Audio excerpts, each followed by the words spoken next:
মৰমৰ ছাত্ৰ-ছাত্ৰীসকল, মই শ্ৰী হেমন্ত দাস। আজি তোমালোকক অষ্টম শ্ৰেণীৰ বীজগণিতীয় ৰাশি আৰু অভেদৰ যিটো প্ৰথম অভেদ অৰ্থাৎ বীজগণিতৰ যিটো প্ৰথম সূত্ৰ a + b whole square is equal to a square plus twice ab plus b square, ইয়াৰ যিটো ব্যৱহাৰিক প্ৰয়োগ এই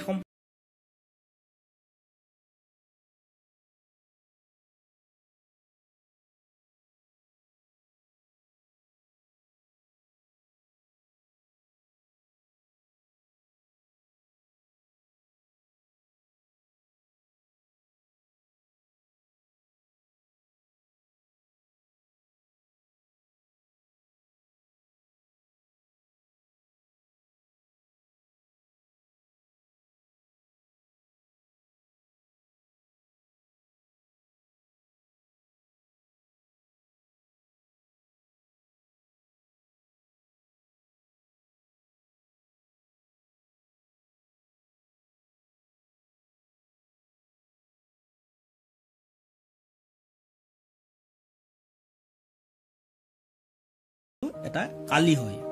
এই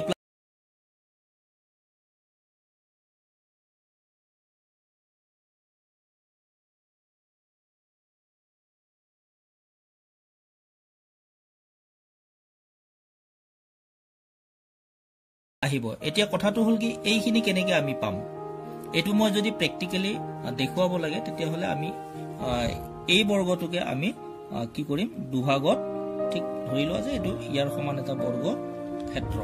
এতিয়া ইয়াতে কি হ'ব, আমি এনেকে যদি লওঁ যে কি হ'ব যে এইখিনি ধৰা হল কিমান, এইখিনি a আৰু এইখিনি কিমান b জোখৰ।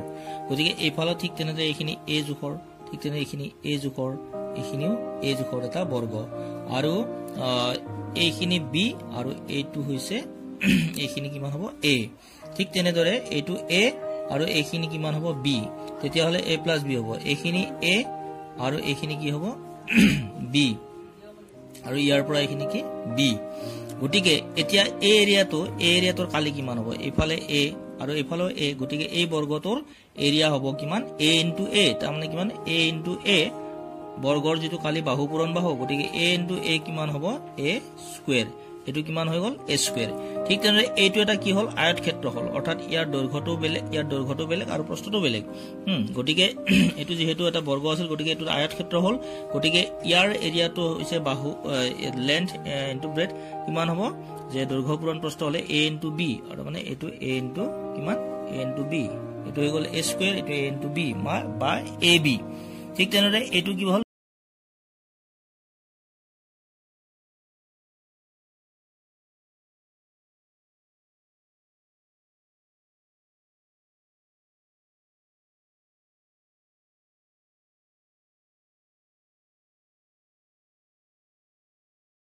আমি কি বুলি লিখিম, যে এনেকে লিখিব পাৰিম ab।